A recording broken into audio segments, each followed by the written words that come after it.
घर से जब मैं निकला था तो आसमान में रोशनी थी। दरअसल महेश भाई ने अपनी शादी की 50वीं सालगिरह रखी थी।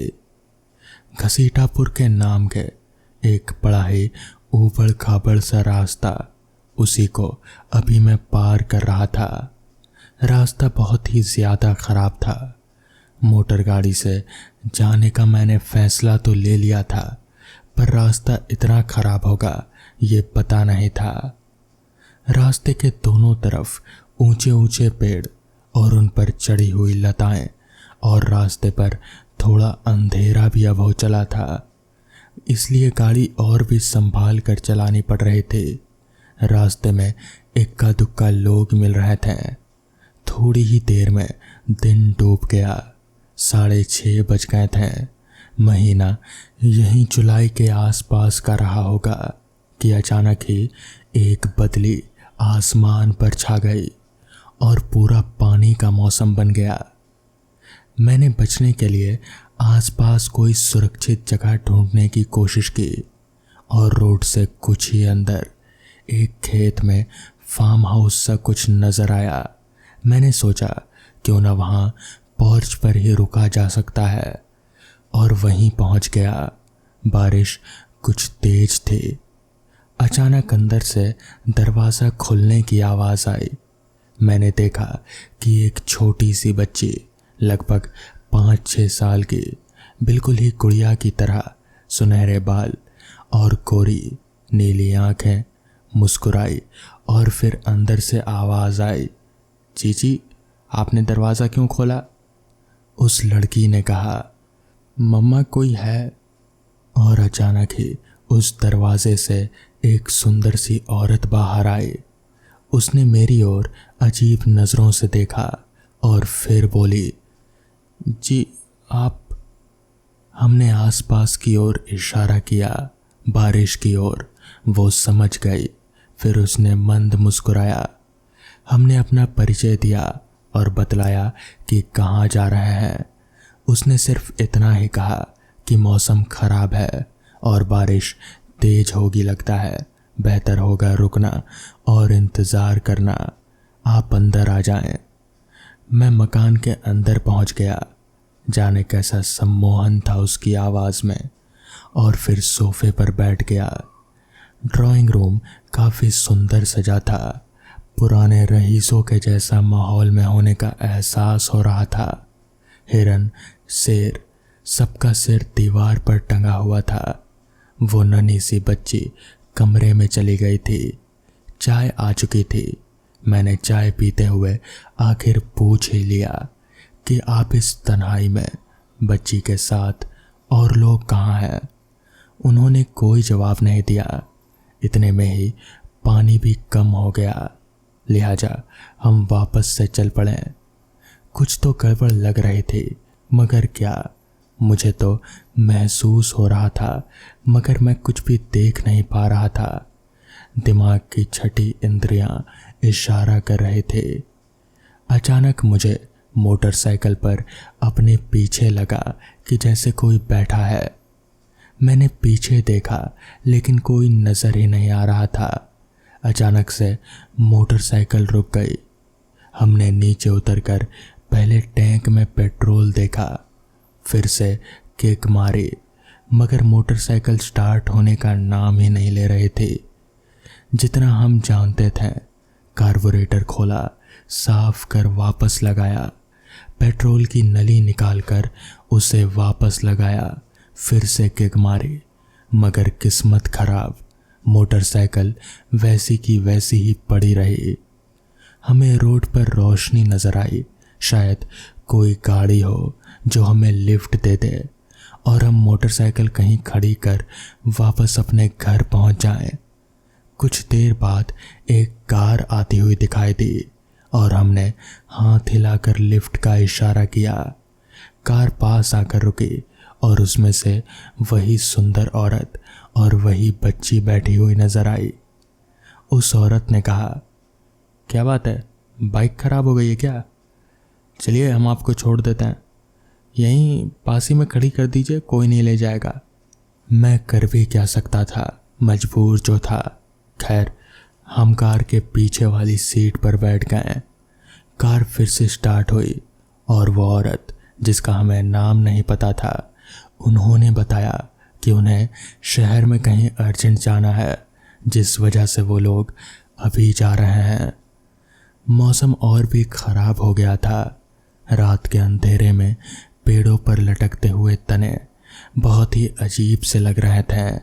चमगादड़ों के झुंड रोड को पार कर रहे थे। सियारों की आवाज़ें भी आ रही थी क्योंकि वो इलाका जंगल का था। मुझे कुछ भी समझ नहीं आ रहा था कि आखिर ये सब हो क्या रहा है। अचानक ही माहौल इतना डरावना क्यों हो गया। तभी अचानक से मुझे कुछ चुभा, शायद मच्छर होगा।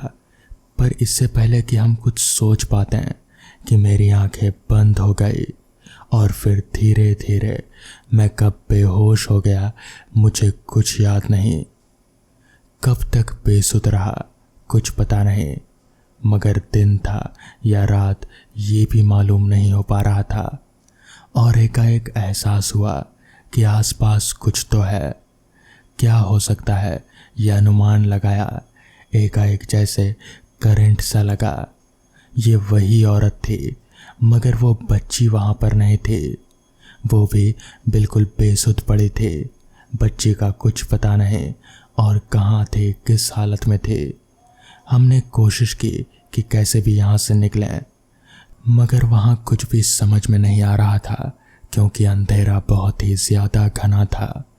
और फिर वो औरत भी अचानक बेहोशी की हालत से जागी।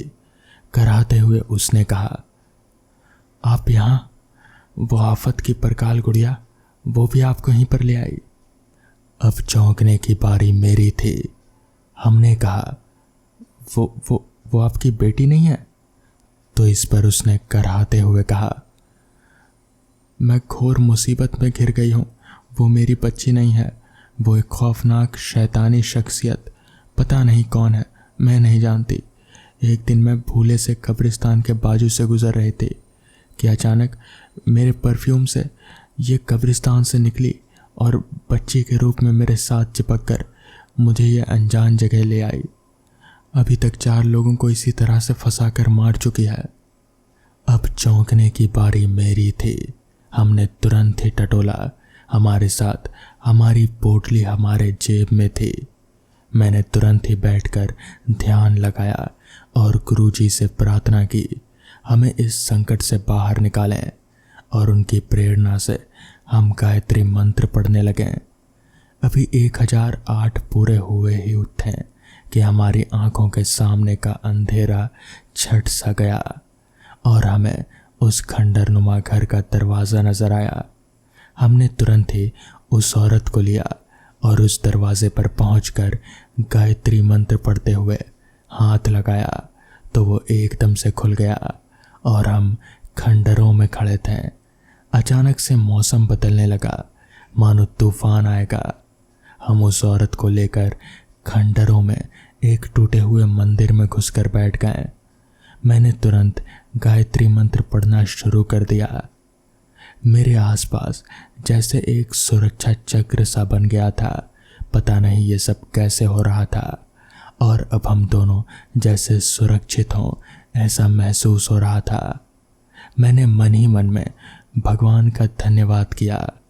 लगभग 2 घंटे बाद मौसम साफ होने लगा और कुछ लोगों के होने की आवाज़ और आहट मिली। तब हम उस औरत के साथ मंदिर के गर्भगृह से बाहर निकले। कुछ आदिवासी जैसे लोग थे।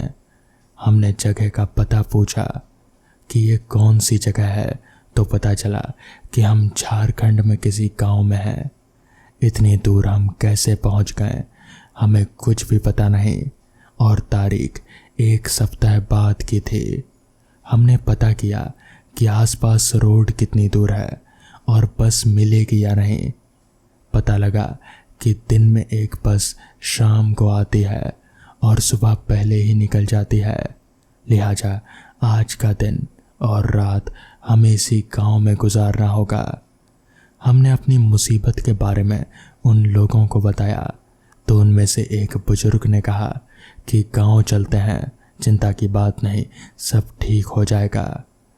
उनके साथ हम लोग गांव पहुंच गए और उनके घर रुके। उन्होंने एक लड़के को जानकार ओझा को बुलाने भेज दिया और फिर ओझा आ गया। उन्होंने नीम की डाल दरवाजे पर लगाई और हमारे हाथ में भी पकड़ाई। उन्होंने कहा कि कुछ भी हो जाए, रात को वो शैतानी गुड़िया ज़रूर आएगी और दरवाज़ा तो खटखटाएगी ही, मगर कुछ भी हो जाए आप लोगों को दरवाज़ा नहीं खोलना है। हमने अपना सिर हाँ में हिलाया और फिर उस ओझा ने जाते हुए एक नज़र मेरी तरफ देखा और फिर ध्यान से कहा, दरवाज़ा मत खोलना, ये बात याद रहे। जिसके बाद वो ओझा वहाँ से चला गया। कुछ ही देर में अंधेरा हो गया। मुझे और उस औरत को डर लग रहा था, मगर हम कुछ कर भी नहीं सकते थे। यही एकमात्र चारा था हमारे पास। हम लोग उस कमरे में दुबक कर बैठे हुए थे। थकावट के चलते नींद तो आ रही थी, मगर सोने में डर लग रहा था, इसलिए हम लोग किसी तरह से जागे हुए थे। मगर कहते हैं ना, नींद तो कांटों पर भी आ जाती है। हम लोग बैठे बैठे ही कब सो गए कुछ पता ही नहीं चला। अचानक हमारी नींद खुली तो दरवाजे पर बहुत ही जोर से दस्तक हो रही थी। बाहर से वही बच्ची, उसी की आवाज़ आ रही थी और वो बार बार उस औरत को अपनी माँ बता रहे थे और दरवाज़ा खोलने के लिए बोल रहे थे। मुझे कुछ भी समझ नहीं आ रहा था कि आखिर वो बच्ची यहाँ तक कैसे आ गई। वो तो वहाँ पर थी ही नहीं। इसका मतलब ये कोई इंसान तो है नहीं, बल्कि ये कुछ और ही है। और जैसा कि ओझा ने बताया था कि दरवाज़ा मत खोलना, तो हमने ठीक वैसा ही किया। दरवाज़ा बिल्कुल ही नहीं खोला और नीम की डाल को हाथ में पकड़कर हम लोग रात भर उसी तरह बैठे रहे। वो दस्तक कुछ देर होती रही, फिर अचानक से बंद हो गई, मगर फिर भी हम लोगों ने दरवाज़ा नहीं खोला तब तक जब तक कि सूरज की किरण नज़र नहीं आई। सुबह होते ही हमने दरवाज़ा खोला, गांव वालों को पूरी बात बताई, जिसके बाद हम लोग बस पकड़कर वापस अपने शहर आ गए।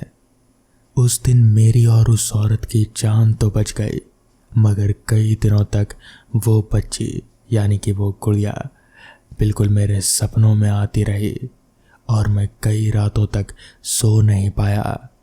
खैर, जिसके बाद धीरे धीरे सब कुछ नॉर्मल हो गया। तो दोस्तों, ये थी आज की पहली कहानी। तो चलिए बढ़ते हैं आज की दूसरी कहानी की ओर।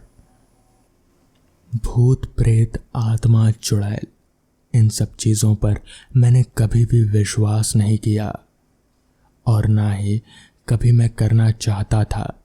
मगर उस रात ऐसा कुछ हुआ जिसके बारे में मैं कभी सपने में भी नहीं सोच सकता।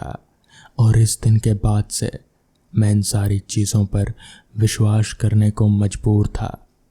मेरे पास कोई चारा ही नहीं था।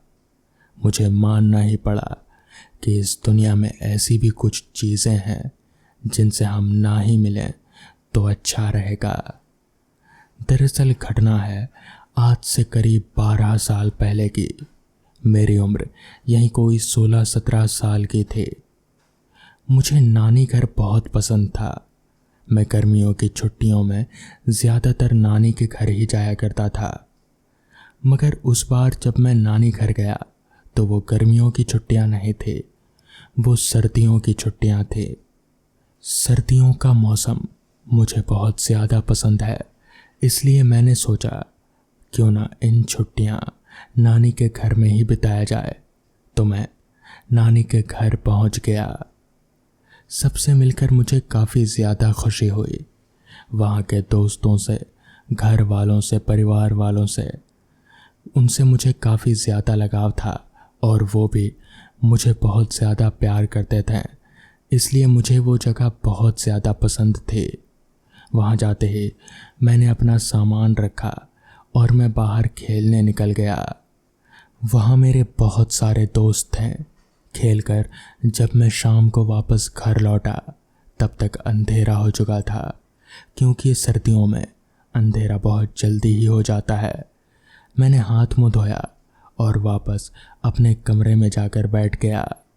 बस यही तो काम था मेरा वहाँ, खेलना, वापस घर आना और सो जाना। इसलिए मुझे ये जगह बहुत पसंद थी। अभी मैं लेटा लेटा अपने कमरे में छत की तरफ देख ही रहा था कि तभी मुझे बाहर से आवाज़ आई। मामी और नाना जी आपस में कुछ बातें कर रहे थे। मैं रूम से निकलकर बाहर आया तो सुना कि मामी नाना जी को बाहर जाने से मना कर रही है और नाना जी कह रहे हैं कि उन्हें कुछ नहीं हुआ, वो जाकर मामा को टिफ़िन पहुंचा आएंगे। इस पर मैंने मामी से कहा, क्या हुआ मामी, कोई दिक्कत है क्या? इस पर मामी ने कहा, देखो तुम्हारे नाना जी को मैं मना कर रही हूँ कि आज उन्हें टिफ़िन देने की कोई ज़रूरत नहीं है, वो कहीं से जुगाड़ करके खा लेंगे। इनकी तबीयत सही नहीं है और बाहर इतनी ठंड है, ये जाएंगे वापस इतनी दूर तो और ज़्यादा तबीयत बिगड़ेगी। इस पर मैंने नाना जी से कहा, नाना जी रहने दीजिए, मामा जी खा लेंगे कहीं से जुगाड़ करके। इस पर नाना जी ने कहा, नहीं नहीं मैं चला जाऊंगा, मुझे कुछ नहीं होगा। तभी मेरे दिमाग में एक ख्याल आया, क्यों ना नाना जी की जगह मैं टिफ़िन पहुंचाने चला जाऊं मामा जी को। मामा जी की फैक्ट्री मैंने देख ही रखे थे, तो मैं वहां पर जाकर आराम से उन्हें टिफ़िन देकर आ भी जाऊंगा। मैंने ये विचार नाना जी से कहा। इस पर नाना जी ने साफ मना कर दिया और उन्होंने कहा, नहीं नहीं तुम्हें इतनी रात को जाने की कोई ज़रूरत नहीं है, वो रास्ता बढ़िया नहीं है। तो इस पर मैंने कहा, क्यों बढ़िया नहीं है मतलब क्या? मैं बच्चा थोड़ी हूँ नाना जी, मैं पहुँचाऊँगा टिफ़िन। नाना जी से बहुत जिद करने के बाद वो मान गए, मगर उन्होंने साथ ही एक हिदायत भी दी, देखो तुम जाओ, एक टॉर्च भी साथ लेकर जाओ, मगर अगर कोई पीछे से आवाज़ दे, कैसी भी आवाज़, किसी भी चीज़ की आवाज़, अगर कोई छोटी सी हलचल की भी आवाज़ हो तो पीछे पलटकर मत देखना, बस आगे चलते जाना, टिफ़िन पहुंचाना और सीधे घर आना, कहीं और मत जाना, और पीछे पलटकर गलती से भी मत देखना। मैंने नाना जी की बात पूरी सुनी और टिफ़िन लेकर घर से चल पड़ा मामा जी के फैक्ट्री की ओर, जहाँ पर मामा जी काम करते थे। घर से बाहर कदम रखते ही एक ठंडी हवा के झोंके ने मुझे हिला कर रख दिया। ठंड बहुत ज़्यादा थी, मगर मैंने भी बहुत ज़्यादा कपड़े पहन रखे थे, इसलिए ज़्यादा परेशानी नहीं होने वाली थी। मैं टॉर्च के रोशनी के सहारे आगे बढ़ता जा रहा था। चूँकि अभी ज़्यादा रात नहीं हुई थी, बस शाम के यहीं कोई 7 या 7:30 ही बजे होंगे, इसलिए मैं जल्दी जल्दी चलता हुआ सीधे मामा जी के फैक्ट्री पहुंचा। उन्हें टिफ़िन दिया, उनसे मुलाकात की, थोड़ी बात की और फिर मामा जी ने कहा, देखो यहाँ से सीधे घर जाना और कहीं मत जाना, और अगर कोई आवाज़ दे तो पीछे पलट कर मत देखना। इस पर मैंने मामा जी से पूछा, मामा जी कौन आवाज़ देगा इस रास्ते पर? नाना जी भी यही बोल रहे थे कि पीछे पलट कर मत देखना। इस पर मामा जी ने कहा, मैं कल सुबह जब घर आऊँगा तो बताऊँगा, अभी जाओ जल्दी निकलो यहाँ से, रात होने से पहले घर पहुँच जाना। जिसके बाद मैं वहाँ से निकला और वापस घर की ओर चल पड़ा। अब रात के करीब 8:30 बज चुके थे। रास्ता पूरी तरह से सुनसान हो चुका था, क्योंकि मौसम ठंड का था। ठंड के मारे सारे लोग अपने घरों में दुबक कर बैठे हुए थे और वो रास्ता भी जंगलों से घिरा हुआ था। कच्ची सड़क, ऊपर से आजू बाजू जंगल।